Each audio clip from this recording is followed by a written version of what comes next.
And we are officially live. Help a Teacher Facebook Live every Monday night at 7 p.m. I'm so excited about this one, man. I was out last week. I was on the road last week, but we're back at it this week. And what's cool about this week is we are giving away $50.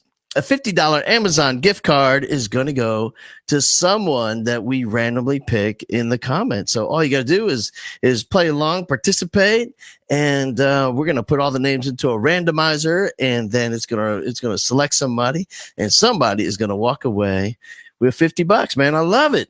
Do anything you want with it, man. Do something nice for your kids. Get something amazing for your classroom or a background for your class Zoom, whatever you got.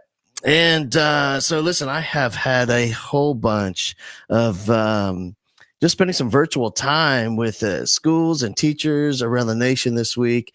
In fact, this morning, I talked with Massey Ranch Elementary out in Pearland. And you know what? One of the first things we talked about was, I've been quarantined for a long time. I live in a really densely populated part of Houston. There's a ton of cases.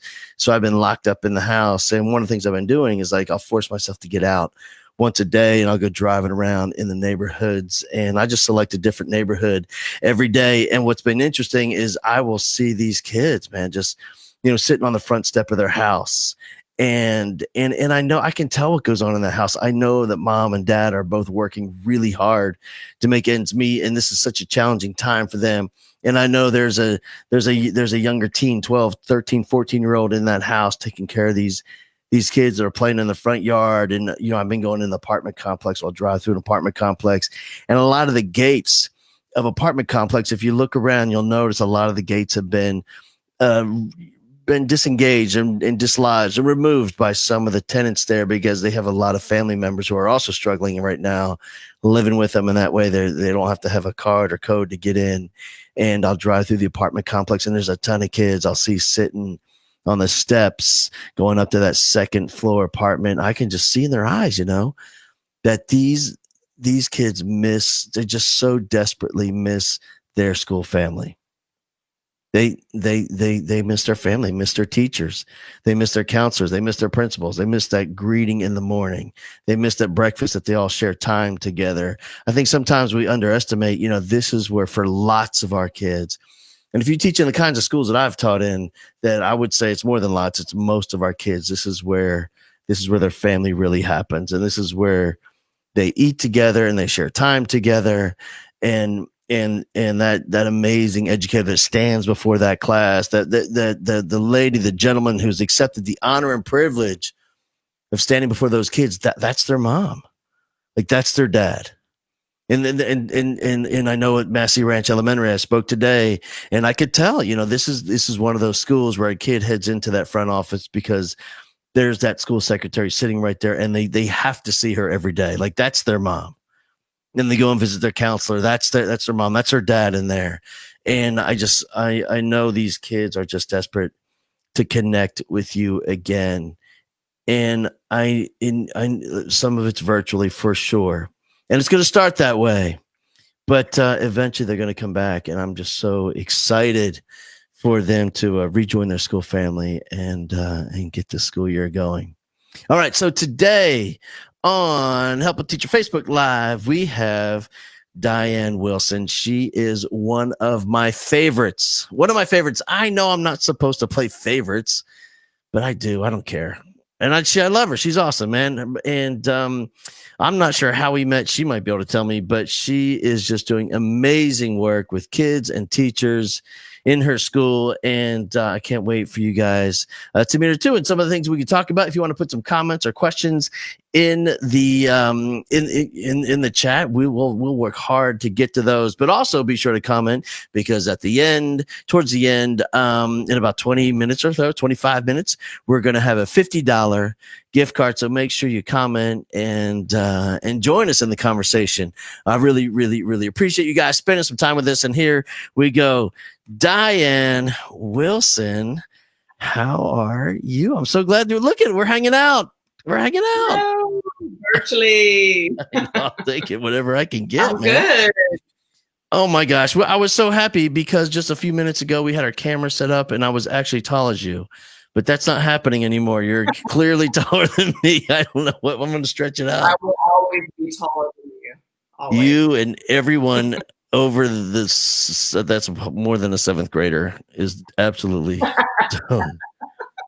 Hey, so here's the reason I want to have you on is you're just one of those people that just do such a great job connecting with kids, and not just the kids that are easy to connect with, but some of our more challenging personalities. And I know in the school in which you teach, this is going to be a really challenging time to stay connected with kids, especially when we're starting out virtually. And what's been the feeling around your school with teachers as they're gearing up to make this thing happen? A lot of anxiety, a lot of excitement. I think as educators, you're going to feel every emotion during this. A lot of uncertainty. Things are changing daily. So the stress is there, but we're excited to get our kids back. But this is a new world we're living in right now. And it's a different season than we've ever been in. And I've never seen educators work so hard than I have the past, since March. Yeah, 6 months. And even harder now. I saw an amazing quote where someone said, the teachers are building they're trying to fly a plane while building it. That's what's happening right now. Yeah. These teachers are just working miracles, trying to connect to our kids because it's difficult. I mean, you have some kids that you can't get a hold of, that we don't have the right numbers, and it's hard to. And so there's a lot of inequity there, in regards to if our children's needs are being met. So our district's doing some amazing things right now in regards to reaching every student, and we're proud to be a part of that. It's called the CARES team, and we're going to reach every kid that's unreachable. That's the goal. Hey, let's man, there's so much there to talk about. First of all, the combination, the back and forth, the highs and lows every single day within an hour. There's these moments of excitement and euphoria that teachers feel because they'll find a kid, but then also they remember, oh my gosh, what we're about to do. And there's that anxiety and the stress. And I think it's really hard at this point because if you think about how that manifests itself, like physically within your body, it's like the same symptoms. Like when you're crazy excited, you kind of have butterflies in your tummy and you're short of breath and you can't, but also it's the same thing when you're anxiety. It's the same thing. So I think it's such a confusing time for educators as they swing back and forth between those two emotions. But here's what I also know. The one thing you mentioned was the uncertainty. And the thing that I know for teachers, when I visit schools, and they're doing amazing work and everybody's on the same page and they're driven and they're passionate and they have purpose and they know what that is and everyone's inspired. One of the main ingredients to make that happen is certainty and clarity. And this is a time when that's maybe not even an option. No, it's true. I think I have to keep living like I know it's going to happen in the next 5 minutes. Like you have to kind of prepare your mind to adapt and to take on change beautifully. I mean, I've always called this like beautiful chaos. It's beautiful, it's chaotic, but as an educator, we're learning and growing through this. This is all a growth process, but you have to learn to manage your emotions and be positive, because we all want to be in control of something that we cannot control what's going on right now. We're at the mercy of what the state tells us, the districts. We cannot control. What we can control is we are confined to what we control. How we treat our kids, how we treat human beings, how we talk to people, how we react to situations. That's what you can control. And that's what you have to do daily. As stressful as it might be, and the anxiety is up to here, and the craziness, as long as you can control what you can control, and people just want to be heard, especially upset parents or upset kids. They just want to be heard. So if that's what you're there for, that's what you're there for. I've always said that is, especially during this time more than ever, this is a time to really take a moment. And, and people, when I say this, they think it's going to take time, it's too much work, and I don't want to do it. But this is an amazing time to really sit down, and like I hesitate to call it journaling, because right there people turn off. But man, just to put some thoughts on and make a list. Here are the things I can control in my life right now. Because like you said, there's so much that we can't, but one thing we can is like, what are those tiny things that we can do every day, our daily habits that we know if I can accomplish these things, that's all I can do. And I'm satisfied at the end of the day. This is a time for educators. At the end of the day, they feel so, not unfulfilled. They just wonder if they've done enough. Yeah. But if they have that list of things they can control, and I checked them off, this is everything I can control. I was in charge of my attitude today. I was in charge of my technology today. I took care of all the things I could possibly take care of. And then at the end of the day, it's been successful. You did everything you possibly could. Yeah.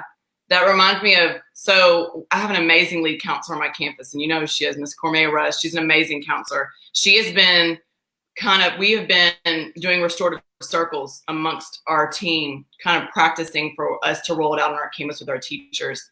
And she does a lot of mindfulness moments, and a lot of them are grounding techniques, like what you're talking about.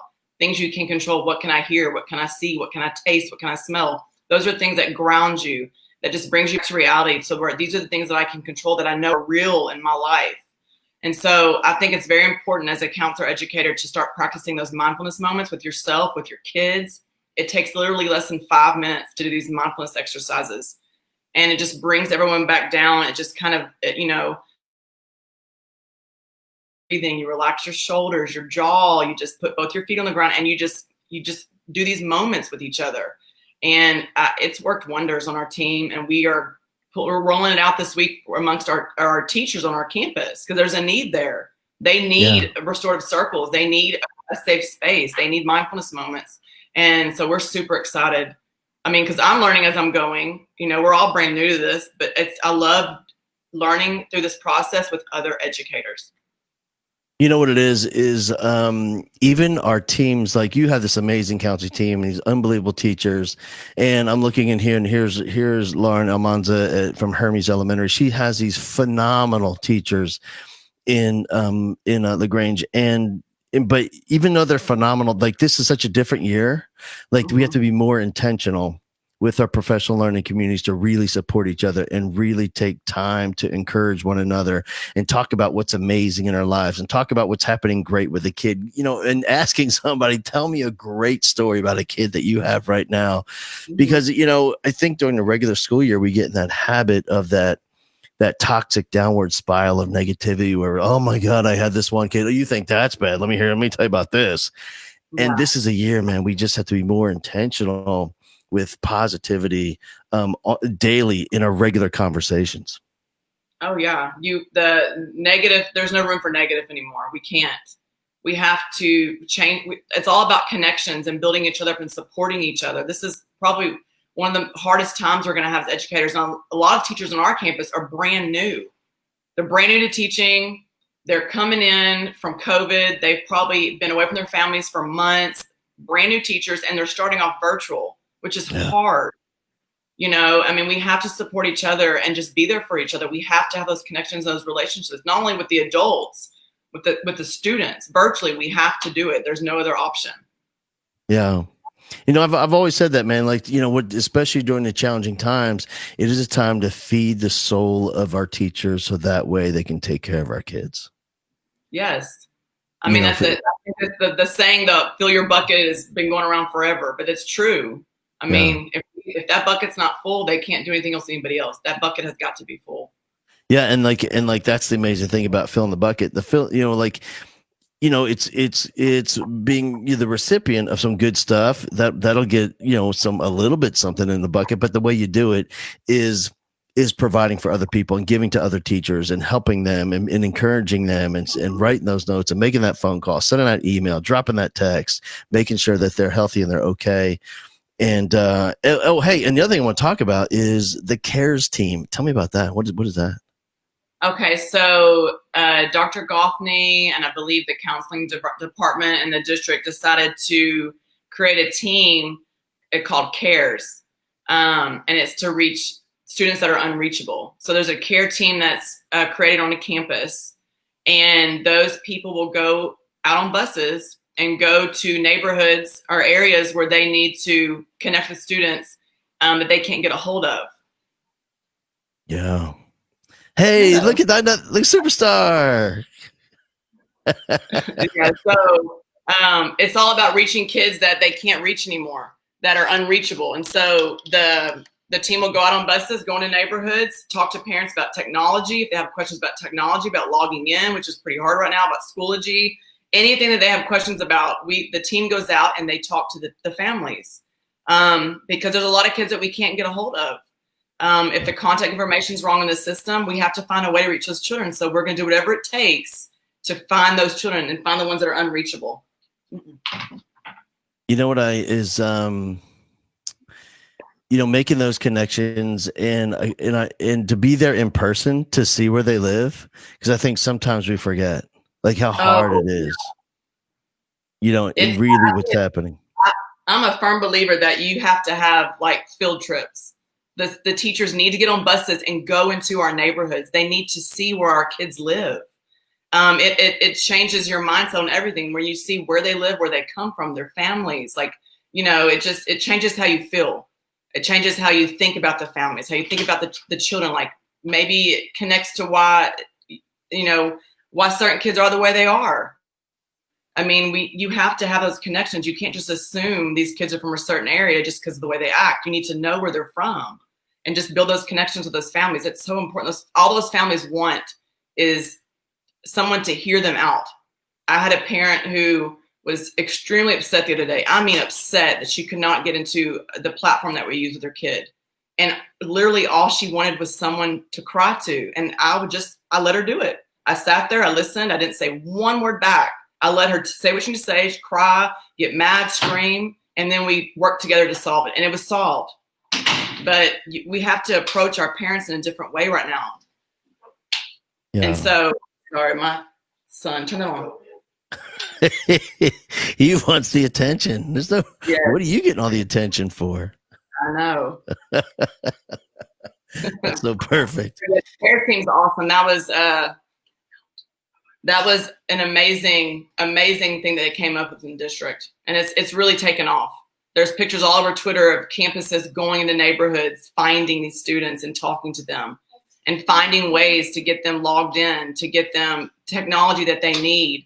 So I can't wait it's starting on our campus now. So I can't wait to be a part of that and get into the neighborhoods. Yeah. One of the things I talked about on one of these shows maybe 3 or 4 weeks ago is my friend Ricky Ramirez in El Paso, and he works a ton of schools. He does a great job. And one of the things he talked about was, trying to put himself in that position where he grew up in the projects and in the government housing and the chaos in his home. And he was telling me, even if they, parked that school bus, what was wired with a giant hotspot, and even if I had a Chromebook, there's no way I would have opened that thing and actually logged in with the chaos that was happening in my apartment. I didn't want, because I can see where other people live and they don't live where I live. And I would just, and with the volume and the odds of someone stealing that Chromebook would be pretty good, actually. And so it really makes you think some of the challenges our kids have, not to mention, a lot of them just, the parents just don't have the technological wherewithal to help when the thing doesn't work. What's intimidating? Technology is very intimidating. If you don't know what platform the kids are using because you've never been told about it, it's very intimidating. And what happens when you're intimidated? Sometimes you shut down. You get very stressed out and you don't know how to help your child. And that's the worst feeling in the world, is to not know how to help your child during school. A lot of our kids, they may take care of their siblings. Their parents have to work, and that's no fault to them. So the parents have to work.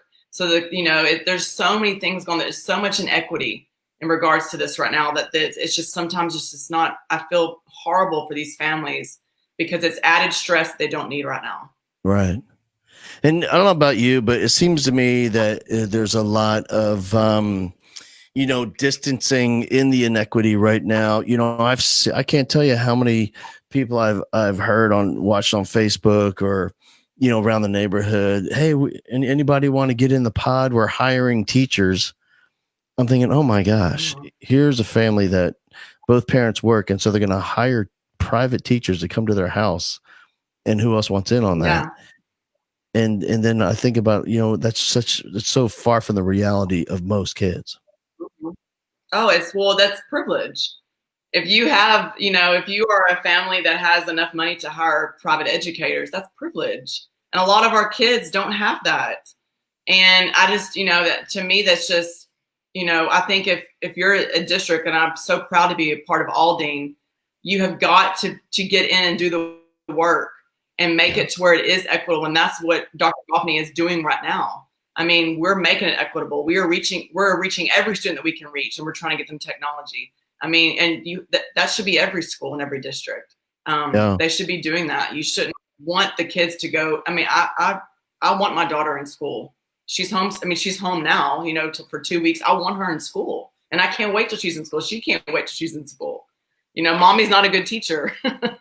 So, but I just think it's not fair for a lot of families. I feel for my family for sure.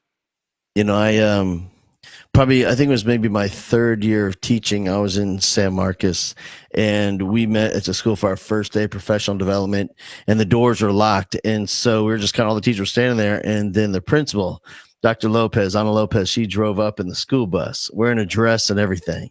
And she said, all aboard, let's go. And that was our first moment. So we get on the board, and we're all board the bus, and we're all sweating and thinking, what are we doing? Trying to get the windows down. And she just pulled up and parked and said, all right, let's go meet these kids. Let's go. I really want you to see where these families live. And oh my gosh, she would show you, okay, now this orange extension cord that's covered up on the street here, that's because they have power and they don't. And she went and took, and this flag in the house, that means they have the tool the city used to turn the water back on. So if you get water turned off, they have the tool to turn it back on. And so she went down the neighborhood, and she showed us all these kind of unspoken, unknown rules of poverty, unless you're living in poverty.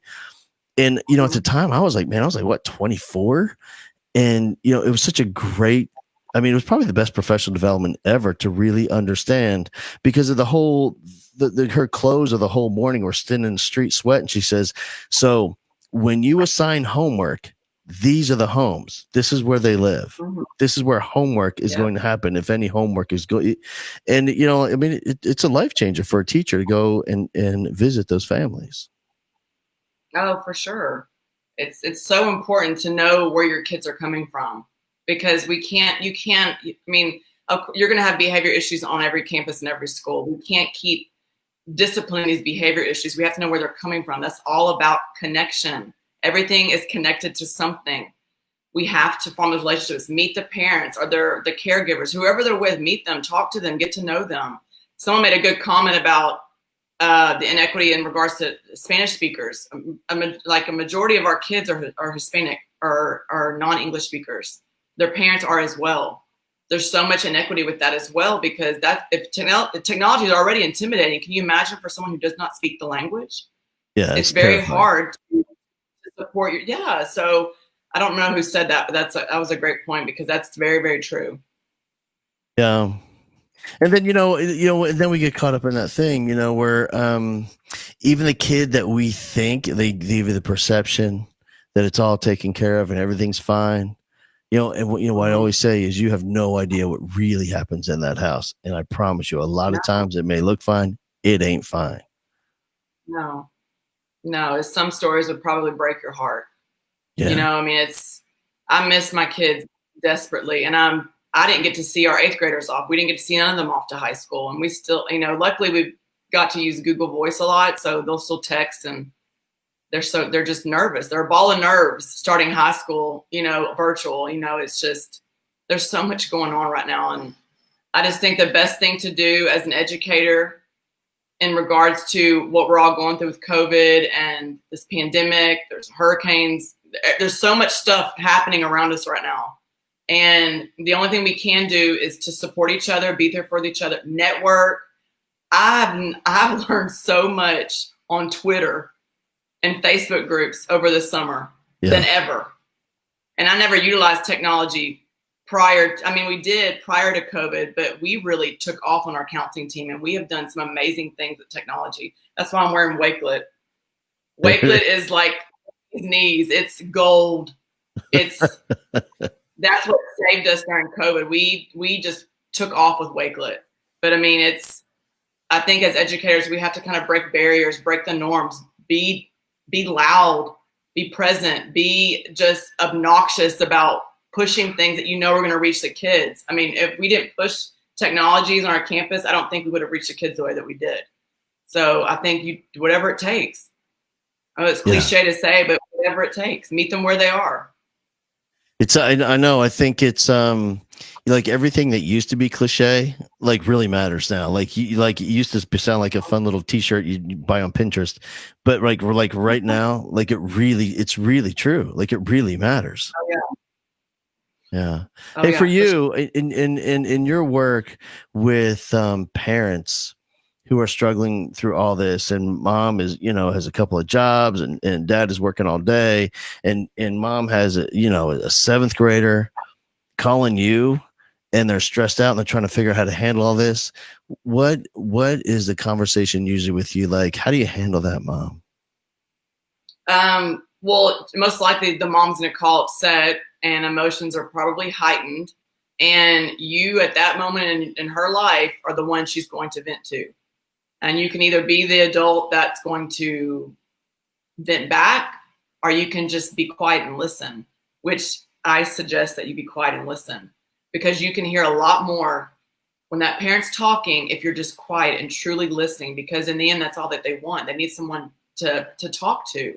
Yeah. And they're coming to you. They think you're going to help them. And so you are going to help them. You're going to help them by listening. And then we're going to try to find the help that we need. We can't just like give up and send them, oh, go email this person, go call this person. No, they're calling you. Let's fix it. That's what you're supposed to do. And if you can't fix it, you're going to help find a way to fix it. That's all you have, because there is a solution. There's a lot of problems right now with technology.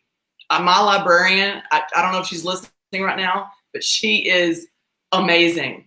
She's went over and beyond what her duties are as librarian. She's resetting passwords, doing all this stuff to help these parents. Like, she deserves a medal. That's all you have to do. You find a person who wants to fight for your team player, and she does it. So, I mean, you just have to be that adult. You have to listen. You just have, it's like I don't want to bring up, like, go off topic, but like in regards to racial injustice, I will never be an expert on that ever. I don't plan to be. I choose to educate myself. So when someone's talking, all I'm going to do is listen and learn. That's it. It's the same thing with these parents. They want you to listen because you don't know what they're going through. And you can't assume you know what they're going through. It's not your life. That's their truth. So you sit there and you listen, and then you work together. And that's been my mindset since COVID, because that's all we had to do. We had no other option. We have to work together as a team. We have to find solutions together. Anyway, that's another podcast. I know that. I was reading through here, and Leslie was talking about grace, and oh my gosh, like if that's not like part of your theme for the year, like it really needs to be. For kids, yes, for sure, for parents, yes, for your administrators, and also for you. I really think, and I'll tell you what, one great thing that happened is I was doing a large virtual event, and for, I don't even know, it was a ton of teachers in a big district. And of course, I went to log on to keynote this thing, and then it said, the password is invalid. It doesn't work. I went, hey, so I was texting, hey, I got the wrong password. And they go, yeah, we know everyone got the wrong password. I said, okay, cool. And they sent the correct password, and everybody tries to log on. And then it said, I tried to log on, and then it said, you've already reached your maximum of 100 users. 100. Hey. And then as soon as I texted, yeah, we know, we're trying to change. And it took, I want to say it took about an hour and a half to get this thing right. And and they kept apologizing. I was like, please don't apologize, because I love this so much. I want teachers to see this, because every PhD in doctor of education at the central office were in charge of this thing, and even they couldn't get it right 100% perfect on the first try. I love it. And you have to have, my counseling team can attest to this. If I get nervous, or if I'm in an environment where the tension's high, I tend to laugh. Like, it's awkward. I should not be laughing at all. But I think if we don't have fun with these awkward situations, if we don't make light of it and just kind of roll with it, then it's lost. But I just think I mean, I'm part of a team that's like sunshine. We all kind of feed off each other and bounce off each other. So if I'm goofy, I have, Nicolandria Kelly rolling her eyes at me, but I'm still laughing at her. I have Demetria Bryant doing one thing over here and we're all laughing at her. And then Russ is over here giving us the blank stare. Like, if you find a team that you're like cohesive with, that keeps you grounded and rounded and present, then that's like the best thing ever. I can't imagine not being on my campus with my team, but that's another podcast too. Hey, listen, Leslie Went just chimed in. She said, get this. She says the theme of my orientation video was Will and Grace. They need both. Nice. I know. That's it's so good. God. You know that. My ideas are terrible compared to hers. Now I'm embarrassed. All right. Yeah. Good. Hey, for final word. So here we go. Your kids are showing up virtual, and there are thousands of teachers will watch us over the next week. And, they're struggling, man. They're nervous. Any final words that we can leave them with? To my kids and my parents, my teachers? All the teachers watching. I'm going to go with grace too, because I've said that was my word already this year. Grace. Lend yourself a lot of grace. Not only that, please, please, please, self-care. I cannot push that enough. I cannot push enough. And if you don't know how to self-care and you need someone to talk to, email me, DM me, whatever. I'm there for you. My kids know that I'm a phone call away. My parents the same way. I am highly reachable. So we're all going to be together soon. I simply cannot wait to see my kids. I'm over 6th grade this year, which is crazy. I've never been over babies before. I cannot wait to see these 6th grade students. I can't wait to see all of my students, but I just think let's just stay strong, have fun, try to, and let's just roll with this beautiful chaos. And again, any adult on this chat, any adult period, child, DM me if you need me for anything. I love it. Hey, thank you so much for hanging out with us. I really, really appreciate you. Before we leave, guess what we're going to do? We're going to give away $50, man. All right. Let me put it in here. Ooh. I have it on my phone. Hang on. Let me hit the button. All right. Let's see if this thing happens. And it's like a you're disqualified. It's like a slot machine, like it turns. Hang on. All right. There we go. Miss Leslie Castro, $50. Oh. Leslie Castro, I know, pretty cool. All right, Leslie. So here's what you do. All you have to do is message the Help a Teacher Facebook page, the one you're on right now, and click that message and send them a note in Messenger and let them know that you won the $50 Amazon card, and they will take care of you. Pretty cool night, huh, Leslie? Not a bad deal. I know. All right, Dyann Wilson, one of my favorite, man. Thank you so much. I really, really appreciate you. Thank you. All right, and say say hi to that boy for me. He's my kind of guy. I will. I'm surprised he's dressed. Have a good night. Bye.